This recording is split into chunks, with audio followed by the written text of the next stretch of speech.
Hello students, मैं हूं गौरव गोयल। तो आज के लेक्चर में हम लोग देखेंगे हाइड्रोकार्बन का last section that is called aromatic compounds. तो एरोमेटिक कंपाउंड्स में हम लोग कवर कर रहे थे एरोमेटिक कंपाउंड्स की हम लोग ने कंडीशंस देख ली थी पिछले लेक्चर में, और हमने बेंजीन के बारे में देख लिया था कि बेंजीन के स्ट्रक्चर्स किस किस ने दिए हैं। डिफरेंट टाइप के हमने स्ट्रक्चर्स कवर कर लिए थे और बेंजीन का मतलब जान लिया था। ठीक है, ये सारी चीज हमने पिछले लेक्चर में कवर कर ली थी। आज के लेक्चर में हम लोग देखेंगे एरोमेटिक कंपाउंड्स की कुछ एग्जांपल्स, एरोमेटिक कंपाउंड्स की वो जो कंडीशंस जो हमने पिछले लेक्चर में कवर की थी, वो हमको क्वेश्चंस किस टाइप के हमको मिलेंगे, क्या क्या हमको देखना होगा, किस तरीके से एरोमेटिक कंपाउंड्स को हमको पहचानने होंगे। जैसे हम बात करें, कुछ हम कंपाउंड्स लेते हैं, यहाँ पर क्वेश्चंस देखते हैं। जैसे हमने बोल दिया कि यहाँ पर कौन से एरोमेटिक कंपाउंड्स होंगे। ठीक है, यहाँ पर हमने ये दे दिया। ठीक है, जाना माना कंपाउंड है, ये कर लोगे। यहां पर हम लिखते जा रहे हैं कुछ कंपाउंड्स। ठीक है, ये आपको देखते जाना है सारे। ठीक है, अब इनमें से कौन से कंपाउंड्स एरोमेटिक होंगे, कौन से नहीं होंगे, ये आपको पहचानना है। ठीक है, हम कुछ कंपाउंड्स बना दे रहे हैं सामने, आपको कंपाउंड्स पहचानने होंगे, कौन से कंपाउंड्स एरोमेटिक होंगे और कौन से नहीं होंगे। देखो, यहां पर हमने ये कुछ कंपाउंड्स बना दिए। ठीक है, 5 कंपाउंड्स हमने बनाए। अब यहां पर कौन से कंपाउंड्स एरोमेटिक कंडीशंस को फॉलो कर रहे हैं। पहली एरोमेटिक कंडीशंस थी, पहले कंपाउंड की हम बात करते हैं ए की, तो ये एरोमेटिक होगा कि नहीं होगा। पहली कंडीशन ये हमारा साइक्लिक है, बिल्कुल साइक्लिक कंपाउंड है। दूसरी कंडीशन क्या है कि कंपाउंड में हर कार्बन कैसा होना चाहिए, sp2 हाइब्रिडाइज। तो कार्बन में sp2 हाइब्रिडाइजेशन हमने आपको बता दिया था कि अगर इस तरीके से दिखे तो हमारा sp2 हाइब्रिडाइज होगा। यहां पर सिग्मा बॉन्ड कितने हैं, 3 सिग्मा बॉन्ड है, मतलब 3 हाइब्रिड ऑर्बिटल्स निकल रही हैं, मतलब ये sp2 हाइब्रिडाइज होगा। क्लियर। अब यहां पर हर कार्बन देख लो, यहां पर हाइड्रोजन आपको बैलेंस करने हैं, यहां पर समझे। ठीक है, क्लियर हो रही बात की नहीं, हाइड्रोजन आपको बैलेंस करने हैं। ये इस तरीके से हो गया चीजें। क्लियर। अब ये यहां पर इस तरीके की चीजों की हर कार्बन को अगर हम देखेंगे तो sp2 हाइब्रिडाइज होगा, sp2 हाइब्रिडाइज होगा। इतनी बात समझ में आ रही है आपको कि नहीं।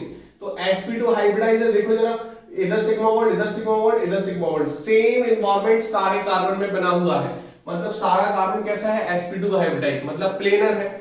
चौथी कंडीशन क्या है, कंजुगेशन होने चाहिए, double bond single bond, double bond single bond, double bond single bond, ये एक कंजुगेशन फॉर्म में आ रहा है। लास्ट जो हमारा रूल था that is called हक्कल rule. हक्कल rule को अगर ये फॉलो कर रहा है, क्योंकि सारी कंडीशंस फॉलो की है इसने, अगर हक्कल रूल को फॉलो किया इसने तो ये एरोमेटिक कंपाउंड होगा। हक्कल रूल ने क्या बताया था कि 4n+2 is equals to pi electron जो आएंगे वो क्या होंगे, पॉजिटिव इंटीजर होने चाहिए। तो यहां पर जरा देख लो, तो 4n+2 पाई इलेक्ट्रॉन्स कितने हो गए, देखो यहां पर पाई बॉन्ड, 3 पाई बॉन्ड है। पाई बॉन्ड, एक बॉन्ड बनाने में 2 इलेक्ट्रॉन लगते हैं, मतलब यहां पर 3 बॉन्ड बने हैं, मतलब 6 इलेक्ट्रॉन लगेंगे, 6 इलेक्ट्रॉन। यहां पर 4n is equals to 2 side ले जाओ, बचा 4, तो n इक्वल टू कितना आ गया, 1, मतलब ये एरोमेटिक कंपाउंड हो गया, ये एरोमेटिक कंपाउंड हो गया। इतनी बात समझ में आ गई आपको। सेकंड देखो, यहां पर बी सेक्शन देखते हैं। कंपाउंड साइक्लिक है, बिल्कुल साइक्लिक है, कंपाउंड साइक्लिक है, कंजुगेशन भी है। क्लियर, समझ में आ रही बात की नहीं। sp2 हाइब्रिडाइज देख लो, तो sp2 हाइब्रिडाइज जरा आपको देखना है, थोड़ा सा आंखें खोलकर आपको देखना है। ठीक है, समझ में आ रही बात की नहीं। यहां पर ये जो कार्बन है, ये कार्बन है नेगेटिव, मतलब इसके बॉन्ड कितने बने हैं, 2, एक तो हाइड्रोजन बना है इसका, और 2 ये कार्बन से, मतलब 3। समझ में आ रही बात की नहीं। तो ये जो कंपाउंड है यहां पर, ये कैसा है, sp3 हाइब्रिडाइज है। कैसा है, sp3 हाइब्रिडाइज, sp3 हाइब्रिडाइज है। देखो जरा गौर से देखना है आपको, sp3 हाइब्रिडाइज है या sp2 हाइब्रिडाइज है, ये आपको देखना है। यहां पर देखो, इतनी बात आपको हम बता दें, यहां पर ये है इस तरीके से। क्लियर, समझ में आ रही बात की नहीं। यहां पर ये हमारा नेगेटिव आ रहा है, क्या आ रहा है, ये नेगेटिव। इतनी बात क्लियर है। तो यहां पर कितने हाइब्रिडाइज है, ये नेगेटिव जो चार्ज है ये क्या बता रहा है, sp3 हाइब्रिडाइजेशन को, क्योंकि यहां पर ये क्या है, 3 हाइब्रिड ऑर्बिटल है, और यहां पर ये नेगेटिव। क्लियर हो रही बात की नहीं, समझ में आ रही बात, मतलब ये नेगेटिव आ रहा है, ये कैसा हो गया, sp3 हाइब्रिडाइज। अब यहां पर ये sp3 हाइब्रिडाइज होगा क्या, इसका जो नेगेटिव है ये कंजुगेशन में जा रहा है, किसमें जा रहा है, कंजुगेशन। तो ये जो नेगेटिव है ये इसका नहीं होगा, ये चीज आपको ध्यान रखनी है, ये इसका नहीं होगा तो ये इसके वजह से sp2 हाइब्रिडाइज होगा, यहां पर ये स्पेशल केस में आ जाता है। अगर आप इसका हाइब्रिडाइजेशन निकालें तो sp3 होना चाहिए, लेकिन ये जो नेगेटिव है ये कंजुगेशन में पहुंच रहा है, ये इसका नेगेटिव नहीं है कार्बन का, ये पूरी रिंग का हो गया नेगेटिव। समझ आ रही बात कि नहीं? तो ये sp2 हाइब्रिडाइजेशन में होगा। अब जरा देखना है यहां पर 4n+2 हाई इलेक्ट्रॉन देखना है, तो जो इलेक्ट्रॉन्स है पाई इलेक्ट्रॉन्स ये दो 4 और यहां भी 2 काउंट होगा, क्योंकि ये 2 इलेक्ट्रॉन जो नेगेटिव है ये 2 इलेक्ट्रॉन को बता रहा है ना, एक तो उसका इलेक्ट्रॉन एक और आया है दैट इज कॉल्ड नेगेटिव, है ना। जैसे हम बात करें HCl, तो यहां पर ये चला जाता है तो दोनों इलेक्ट्रॉन जा रहे हैं ना इसके, तभी तो नेगेटिव आ रहा है, तो ये दोनों इलेक्ट्रॉन इसके पास आ रहे हैं, दोनों इलेक्ट्रॉन इसमें आ रहे हैं कंजुगेशन में, तो 2 2 4 2 6 मतलब 6 इलेक्ट्रॉन इसके भी आ रहे हैं। तो यहां पर भी सेम कंडीशन फॉलो होगी और n इक्वल टू क्या हो जाएगा 1, मतलब ये हमारा क्या है एरोमेटिक कंपाउंड है, एरोमेटिक कंपाउंड है। यहां पर देख लो एक बार कंडीशन, यहां पर जब हम कंडीशन देखेंगे तो जरा देखो सेम चीज है, कंजुगेशन फॉलो हो रहा है, साइक्लिक है कंपाउंड, sp2 हाइब्रिडाइज भी है यहां पर कार्बन, ये कार्बन sp2 हाइब्रिडाइज ऑलरेडी है, लेकिन यहां पर हक्कल रूल को जरा देखें हम 4n+2, अब प्लस है, इधर तो इलेक्ट्रॉन नहीं है ना, इलेक्ट्रॉन चला गया है, इसके पास इलेक्ट्रॉन बचे हाइड्रोजन के पास नहीं, इलेक्ट्रॉन चला गया, यहां पर 4 इलेक्ट्रॉन आ रहे हैं, पाई इलेक्ट्रॉन कितने हैं 4, समझे? तो यहां पर 4n इज इक्वल्स टू कितना है 2, n इक्वल टू कितना हो गया 1/2, मतलब ये हमारा क्या है नहीं है क्या एरोमेटिक कंपाउंड, तो ये एरोमेटिक कंपाउंड नहीं है, ये है एंटी एरोमेटिक कंपाउंड्स। कौन से कंपाउंड्स? Anti aromatic compounds. ये सारी चीज हम बता चुके हैं आपको जीओसी में, क्लियर हो रही बात कि नहीं? ये कैसे हैं एंटी एरोमेटिक कंपाउंड्स, इसको नोट कर लेना सब कुछ, क्लियर हो रही बात कि नहीं? नोट कर लेना पॉज करके एक बार। यहां पर अगर हम बात करें इधर देख लो, तो यहां पर कंपाउंड साइक्लिक है, कंपाउंड में कार्बन जो है sp2 हाइब्रिडाइज होगा सारा, क्या है sp2 हाइब्रिडाइज, इतनी बात समझ में आ रही है आपको कि नहीं? sp2 हाइब्रिडाइज है कंपाउंड, कंजुगेशन है, क्लियर, प्लेनर है, समझे? यहां पर एक कंपाउंड और एक कंडीशन और देख लो, हक्कल रूल फॉलो कर रहा है कि नहीं? 4n+2 पाई इलेक्ट्रॉन्स, पाई इलेक्ट्रॉन्स कितने हैं यहां पर 2 2 4, यहां पर सेम कंडीशन वैसी ही हो रही है, तो n इक्वल टू कितना देगा 1/2, मतलब ये कंपाउंड एरोमेटिक नहीं है, ये क्या है एंटी एरोमेटिक कंपाउंड। कैसा है? Anti aromatic compound.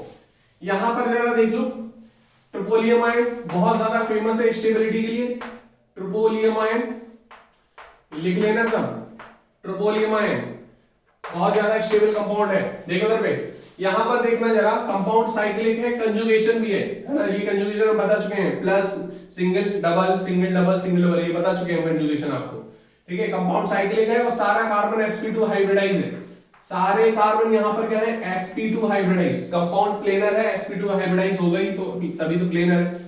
अब कंजुगेशन जरा देख लो, कंजुगेशन है, हक्कल रूल को फॉलो कर रहा है कि नहीं कर रहा है? देखो 4n+2 is equals to pi electrons, pi electrons कितने हैं 2 2 4 2 6, प्लस में तो कोई इलेक्ट्रॉन नहीं है ना, तो यहां पर कितने हो गए 6 इलेक्ट्रॉन, तो n इक्वल टू कितना हो गया यहां पर 1, मतलब ये कंपाउंड कैसा है एरोमेटिक कंपाउंड है। तो ट्रिपोलियम आयन एरोमेटिक होता है, ट्रिपोलियम आयन एरोमेटिक होता है, इसको नोट कर लो फटाफट, क्लियर हो रही बात की नहीं? समझे? तो इस तरीके से हम पता कर लेंगे कंपाउंड कैसा है,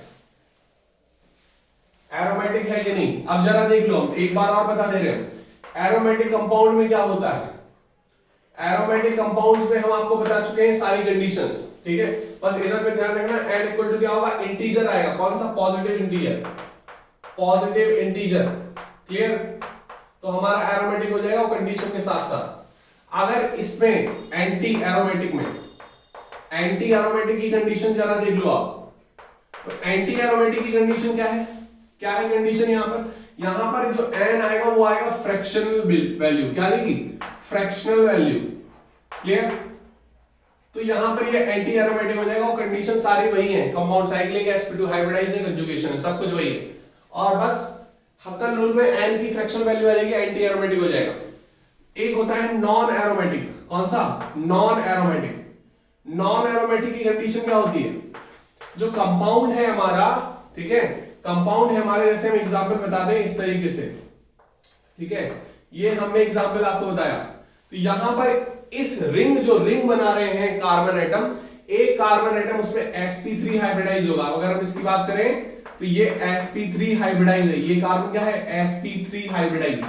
और sp3 अगर हाइब्रिडाइज हो गया कोई भी कार्बन रिंग का, जो रिंग बना रहा है उसका, बाहर का नहीं बता रहे हैं, इसमें अगर ये लग गया ये नहीं बता रहे हैं, केवल रिंग की बता रहे हैं। अगर रिंग का कार्बन हमारा sp2 sp3 हाइब्रिडाइज हो गया तो वहां पर कंडीशन क्या आ जाएगी, नॉन एरोमेटिक कंपाउंड क्या आ जाएगा, नॉन एरोमेटिक। इतनी बात समझ में आएगी, बहुत सिंपल है ये। क्लियर हो रही बात की नहीं? इसको नोट कर लो फटाफट। तो aromatic, anti aromatic, non aromatic पता कर सकते हैं आप लोग। क्लियर? समझे बात नहीं कि नहीं समझे? अब देखो, अब हमारे कुछ कंपाउंड्स हैं, बेंजीन के कुछ कंपाउंड्स हैं, बेंजीन के कुछ कंपाउंड्स हम देख ले रहे हैं। बेंजीन इंपॉर्टेंट है हमारा, जो जिसको हमें एरोमेटिक कंपाउंड में बेसिकली बेंजीन ही टारगेट करना है 11th सेक्शन में। यहां पर हम बेंजीन के कंपाउंड्स देखेंगे तो उसको बोलते हैं बेंजीनॉइड्स कंपाउंड। क्या बोलेंगे? Benzenoids compound. Compounds of benzene is called benzenoids compound. Clear? जो कंपाउंड्स बेंजीनॉइड नहीं होते हैं, जैसे हमने आपको बताया था, और एरोमेटिक भी होते हैं, वो हमारे ये कंपाउंड्स होते हैं। जैसे हमने ये बताया, ट्रोपोलियम आयन बताया, तो ये हमारे नॉन बेंजीनॉइड कंपाउंड में आ जाते हैं। क्लियर? ये हमारे नॉन बेंजीनॉइड कंपाउंड है। ठीक है, एरोमेटिक है लेकिन नॉन बेंजीनॉइड है। क्लियर हो रही बात की नहीं? इसको नोट कर सकते हो आप लोग। बेंजीनॉइड्स कंपाउंड अभी बता दे रहे हैं। ट्रोपोलियम आयन भी हमारा कैसा है, नॉन बेंजीनॉइड्स कंपाउंड। क्लियर? एरोमेटिक है लेकिन। क्लियर? समझे बात?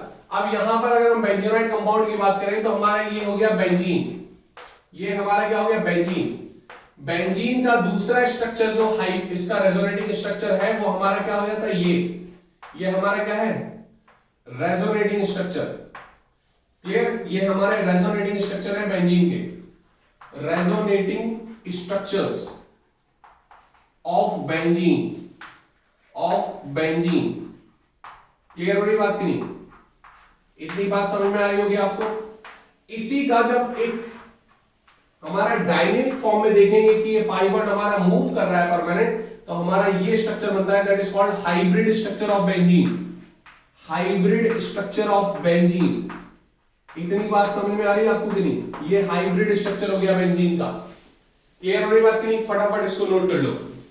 ये हमारा होगा हाइब्रिड स्ट्रक्चर ऑफ बेंजीन। अब देखो, तो बेंजीन के कितने रेजोनेटिंग स्ट्रक्चर हैं? 2। बेंजीन के कितने रेजोनेटिंग स्ट्रक्चर हैं? 2। अब देखो, बेंजीनॉइड्स कंपाउंड में हमारे कौन कौन से हो जाते हैं? बेंजीनॉइड कंपाउंड में कौन कौन से कंपाउंड हो जाते हैं? जैसे हमने बात की COOH, ये हमारा क्या हो गया, बेंजोइक एसिड। ये हमारा क्या हो गया, बेंजोइक एसिड। बेंजोइक एसिड से हमारी बेंजीन निकली थी, हमने आपको बताया था। ये बेंजोइक एसिड हो गया, मतलब एसिड लगा दिया इसमें, एसिडिक ग्रुप COOH। अगर इसमें हमने लगा दिया क्या, OH लगा दिया, क्या लगा दिया, OH, तो ये हमारा हो जाता फिनॉल। क्या हो जाता है ये, फिनॉल। इतनी बात समझ में आ रही है आपको कि नहीं आ रही? नेक्स्ट हमारा जो कंपाउंड है, हमने अगर इसमें लगा दिया क्या, CH3, तो हमारा ये हो जाता है क्या, टॉलुइन। ये क्या हो जाता, टॉलुइन। क्लियर? ये सारे कंपाउंड्स आपको पता होने चाहिए बिल्कुल। ये सारे बेंजीनॉइड्स कंपाउंड है, क्योंकि बेंजीन से बने हुए कंपाउंड नहीं है। ये हमारा अगर इसमें NH2 लगा दिया तो ये हमारा हो जाता है एनिलीन। क्या हो जाता है ये, एनिलीन। क्लियर हो रही बात की नहीं? नेक्स्ट अगर हम इसी के और कंपाउंड्स देखें, देखो अगर 2 CH3 लगा दिए जाए, ठीक है, 2 CH3 लगा दिए, जैसे हमने CH3 लगा दिया, ये CH3। क्लियर? तो ये हमारा हो जाता है जाइलीन। क्या हो जाता है, जाइलीन। अब जरा एक चीज देखो, जरा यहां ध्यान से, यहां ध्यान से जरा एक चीज देखो। ये हमारा अगर बेंजीन है, ये हमारा क्या है, बेंजीन, और इस बेंजीन पे हमने यहां पर कोई ग्रुप लगा दिया। क्या लगा दिया, ग्रुप लगा दिया। क्लियर हो रही बात की नहीं? यहां पर हमने कोई ग्रुप लगा दिया। इस ग्रुप के अगल बगल वाले जो पोजीशन होगी, ये ऑर्थो पोजीशन होती है। कौन सी पोजीशन, ऑर्थो पोजीशन। क्लियर हो रही बात की नहीं? कौन सी पोजीशन, ऑर्थो। ये बगल वाली मेटा पोजीशन। कौन सी, मेटा पोजीशन, मेटा M। और सामने वाली बिल्कुल होती है पैरा पोजीशन। कौन सी पोजीशन, पैरा पोजीशन। और जिस पोजीशन पे ये ग्रुप लगा है इसको बोलते हैं इप्सो पोजीशन। क्या बोलते हैं, इप्सो पोजीशन। क्लियर हो रही बात की नहीं? क्रिस्टल क्लियर है बात? ठीक है, इसको नोट कर लो। अब ये हमारे इस तरीके से कंपाउंड हो गए, तो ये जो जाइलीन होगा ये क्या हो जाएगा, ऑर्थोजाइलीन। कौन सा हो गया, ऑर्थोजाइलीन। मेटाजाइलीन कैसा बनेगा, मेटाजाइलीन कैसा बनेगा, मतलब एक CH3 तो लगा हुआ है, इसके मेटा पोजीशन पे एक CH3 और लगा दो तो इसको बोलते हैं मेटाजाइलीन। पैराजाइलीन क्या हो जाएगा, पैराजाइलीन क्या हो जाएगा, पैराजाइलीन ये तो CH3 लगा हुआ है, इसके बिल्कुल सामने एक CH3 लगा दें, इसको पैराजाइलीन बोलते हैं। क्लियर। तो ये सारे कंपाउंड्स हमारे बेंजीनॉइड कंपाउंड में आते हैं, इसको फटाफट नोट कर लो और बताते हैं अभी, सारे इंपॉर्टेंट है और सभी आपको पता होने चाहिए, देखते ही आप पता कर लो, देखते ही आप नाम बता दो, क्योंकि आपको अब आना है 12th क्लास में, तो इसको बहुत अच्छे से पता होना चाहिए इसको। क्लियर हो रही बात की नहीं। देखो यहां पर देखो जरा, अगर ये हमारा कंपाउंड है और यहां पे हमने लगा दिया CHO, क्या लगा दिया CHO, तो ये हमारा हो जाता है बेंजल्डिहाइड। क्या हो जाता है ये, बेंजल्डिहाइड। क्लियर, समझे बात। अब देखो यहां पर एक और देखते जाओ, यहां जरा यहां ध्यान से देखते जाना, ये हमारा बेंजीन है, इससे लगा हुआ एक और बेंजीन लगा देगा, बिल्कुल ध्यान से देखना है यहां किस तरीके से बेंजीन लगा हुआ है, इसको बोलते हैं नेप्थलीन। नेप्थलीन बॉल्स यूज होती है टॉयलेट्स में, देखा होगा बॉल्स पड़ी होती हैं, वो होती है नेप्थलीन, इसी की होती है वो नेप्थलीन बॉल्स। क्लियर होगी बात की नहीं। अब जरा देखो यहां ध्यान से, ये सारे बेंजीनॉइड कंपाउंड है। क्लियर, क्योंकि बेंजीन से ही बने हुए हैं। यहां पर ये तो हमारा हो गया नेप्थलीन, इसमें एक और बेंजीन लगा दो, ठीक है, तीन तीन बेंजीन एक साथ, इसको बोलते हैं एंथ्रासीन। क्या बोलते हैं इसको, एंथ्रासीन। क्लियर हो रही बात की नहीं। जरा देखते हैं आप ध्यान से देखना है आपको। इधर देखो, अगर ये इस तरीके से बेंजीन लगा दी जाती है तो इसको बोलते हैं हम क्या, नेप्थलीन बोलते हैं इसको। अब बेंजीन इसके यहां लगा दो एंथ्रासीन, इसके थोड़ा सा ऊपर लगा दो डबल बॉन्ड की साइड, यहां हमने सिंगल बॉन्ड की साइड लगा दिया, डबल बॉन्ड की साइड लगा दो ऐसे, ठीक है।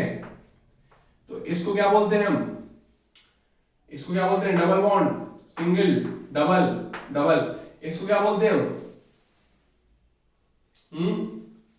ऐसे, ये ऐसे। क्लियर, ये हमारा क्या हो गया, फिनेंथ्रासीन। क्या हो गया, फिनेंथ्रासीन, फिनेंथ्रासीन। क्लियर हो रही बात की नहीं। तो ये सारे कंपाउंड आपको पता होने चाहिए। क्लियर, एक हमारा ये कंपाउंड हो जाता है, अगर हमने कंपाउंड ये बना लिया बेंजीन का, ठीक है, ये कंपाउंड हमने बना लिया, ये दोनों बेंजीन हमारे सिंगल बॉन्ड से अटैच्ड है, इसको बोलते हैं बाइफिनाइल। क्या बोलते हैं, बाइफिनाइल। क्लियर हो रही बात की नहीं। क्या हो गया, बाइफिनाइल। अगर ये हमारा कार्बन है, ये हमारा बेंजीन है, कार्बन C6H6 है, इससे एक हाइड्रोजन हमने हटा दिया, क्या, एक हाइड्रोजन हटा दिया। क्लियर, मतलब ये बन गया हमारा C6H5, इसको बोलते हैं फिनाइल। क्या बोलते हैं, फिनाइल। समझे बात, समझे बात। इधर पे हो गया फिनाइल। क्लियर हो रही बात की नहीं। H नेगेटिव जाएगा, नेगेटिव आ जाएगा, क्या हो गया, फिनाइल। क्लियर हो रही बात की नहीं। इसको फटाफट नोट कर लो, सारे के सारे हमारे कैसे कंपाउंड्स हैं, बेंजीनॉइड कंपाउंड। क्लियर हो रही बात की नहीं। इसको नोट करते जाओ, सारे सब इंपॉर्टेंट है। क्लियर हो रही बात। अब देखो आगे हम चलते हैं इसके मॉलिक्यूलर डायग्राम पर, बेंजीन के मॉलिक्यूलर डायग्राम पर, बेंजीन के मॉलिक्यूलर डायग्राम पर चलते हैं हम लोग। देखो मॉलिक्यूलर डायग्राम ऑफ बेंजीन,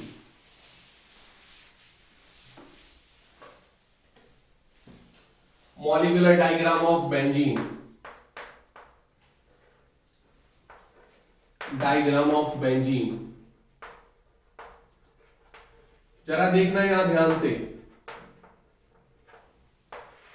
ध्यान से देखना जरा। हमारा बेंजीन जो है वो इस तरीके से है कुछ, ठीक है, ये आपको पता है ये कार्बन है सब, ये क्या है, कार्बन। सभी में क्या लगा हुआ है, हाइड्रोजन, सभी में क्या लगा हुआ है, एक एक हाइड्रोजन लगा हुआ है, तो ये C6H6 हो जाता है, ठीक है, ये हमारा बेंजीन हो गया। अब ये बेंजीन किस तरीके से बन रहा है, इसकी ओवरलैपिंग किस तरीके से हो रही है उसको समझते हैं। जरा यहां ध्यान से देखो, ये हमारा कार्बन है, ठीक है, ये हमारा कार्बन है हर जगह, क्लियर। इसको हम इस तरीके से बता रहे हैं। यहां पर ये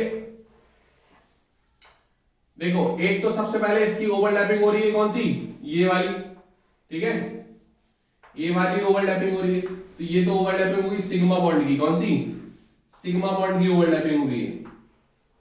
क्लियर हो रही बात की नहीं, इसकी कौन सी होगी, सिग्मा बॉन्ड की ओवरलैपिंग। तो यहां पर ये तो सिग्मा बॉन्ड बन गया, क्या बन गया, सिग्मा बॉन्ड, ये बन गया हमारा सिग्मा बॉन्ड। क्लियर, मतलब ये क्या बन गया, ये इस ओवरलैपिंग से क्या बन गया, ये बन गया सिग्मा बॉन्ड बन गया। अब पाई बॉन्ड कैसे बनेगा, इधर देखो जरा, ये sp2 हाइब्रिडाइज बनेगा, देखो इधर पे, यहां पर इस तरीके से बन रहा है ये कार्बन, ये यहां पर ये ओवरलैपिंग हो गई है, ठीक है। अब इसने ओवरलैपिंग कर ली, अब इसको तो छोड़ देगा ये, अब इन दोनों की ओवरलैपिंग हो जाएगी।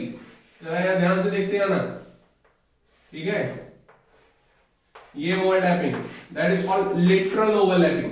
क्लियर, समझे बात की नहीं समझ रहे। तो ये हमारी कौन सी होगी, लेटरल ओवरलैपिंग। अब जरा देखो, यहां ओवरलैपिंग हुई तो यहां डबल बॉन्ड, क्लियर, यहां ओवरलैपिंग हुई, इसको छोड़ दो, यहां डबल बॉन्ड, और यहां पे ओवरलैपिंग हुई तो यहां पर डबल बॉन्ड। क्लियर हो रही बात की नहीं। तो इस तरीके से यहां पर इसको बड़ा ध्यान से बनाना, अलग अलग कलर से बनाना, सिग्मा बॉन्ड की ओवरलैपिंग अलग से बना लेना, लेटरल ओवरलैपिंग अलग बना लेना, क्लियर हो जाएगा, पूरा क्रिस्टल क्लियर हो जाएगा यहां पर। समझे बात, थोड़ा नीचे देख लो, कुछ नहीं है नीचे, ओवरलैपिंग हो रही है बस, समझे, सेम ओवरलैपिंग हो रही है जो अगल बगल हो रही है। क्लियर हो रही बात, समझे कि नहीं समझे, समझते आना इसको, क्लियर हो रही बात। फटाफट अच्छे से नोट करो, डायग्राम अच्छे से बनाना, डायग्राम अच्छे से बनाना, क्लियर। देखो इधर पे, नेक्स्ट हम आगे बढ़ते हैं इसमें, इसकी कुछ फिजिकल प्रॉपर्टीज देख लेते हैं हम, इसकी कुछ फिजिकल प्रॉपर्टीज देख लेते हैं। फिजिकल प्रॉपर्टीज से पहले इसकी प्रिपरेशन देख लेते हैं। क्या देखना है हमको, प्रिपरेशन। हमें तीन चीज पढ़नी होती है कोई कंपाउंड के बारे में, एक तो प्रिपरेशन, फिर उसकी फिजिकल प्रॉपर्टीज जानते हैं, फिर उसकी केमिकल प्रॉपर्टीज। तो फिजिकल प्रॉपर्टीज बेसिकली क्या है इसकी, physical properties of benzene, physical properties of benzene.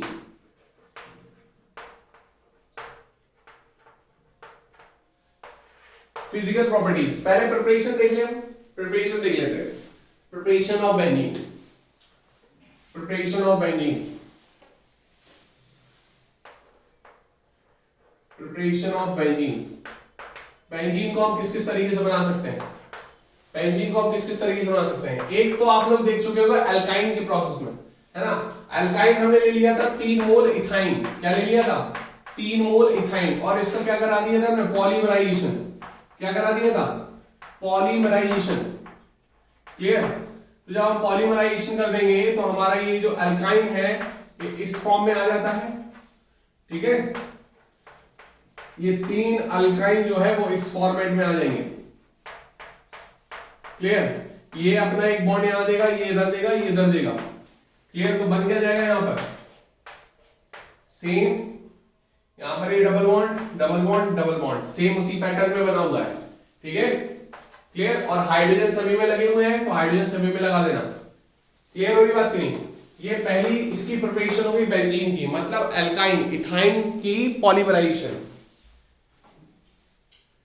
Clear हो रही बात की नहीं, क्या हो गई, इथाइन की पॉलीमराइजेशन। समझे बात। नेक्स्ट हम देखते हैं डी कार्बोक्सिलेशन। क्या देखना है आपको, डी कार्बोक्सिलेशन।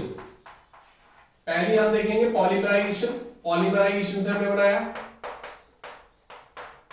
नेक्स्ट हम देखेंगे डी कार्बोक्सिलेशन, डी कार्बोक्सिलेशन।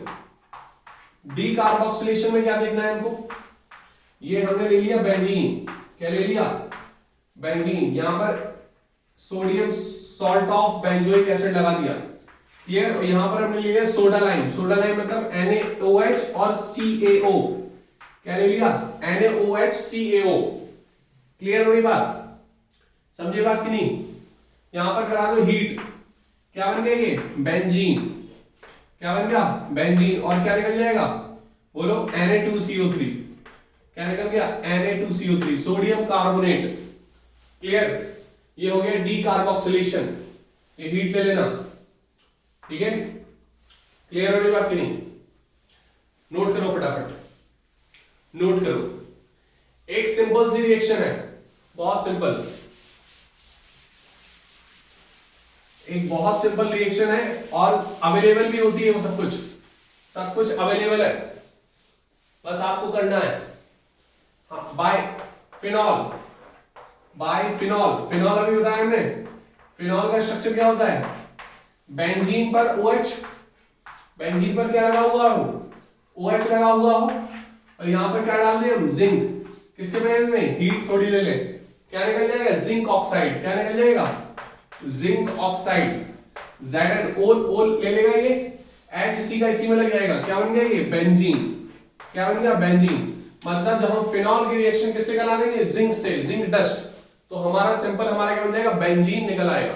तो तीन तरीके से हम प्रिपरेशन कर सकते हैं, पहली पॉलीमराइजेशन ऑफ इथाइन, दूसरी हमने क्या किया sodium salt of benzoic acid का क्या कर दिया सोडा लाइम से reaction NaOH D carboxylation reaction. Next हमारी क्या होगी reduction of phenol, basically oxygen का निकलना क्या होता है रिडक्शन, तो बोल सकते हो रिडक्शन ऑफ फिनॉल। क्लियर, ये हमारी है preparation of reaction. Next lecture में हम लोग कवर करेंगे इसकी फिजिकल प्रॉपर्टीज और केमिकल प्रॉपर्टीज। क्लियर, इसको नोट कर लो फटाफट।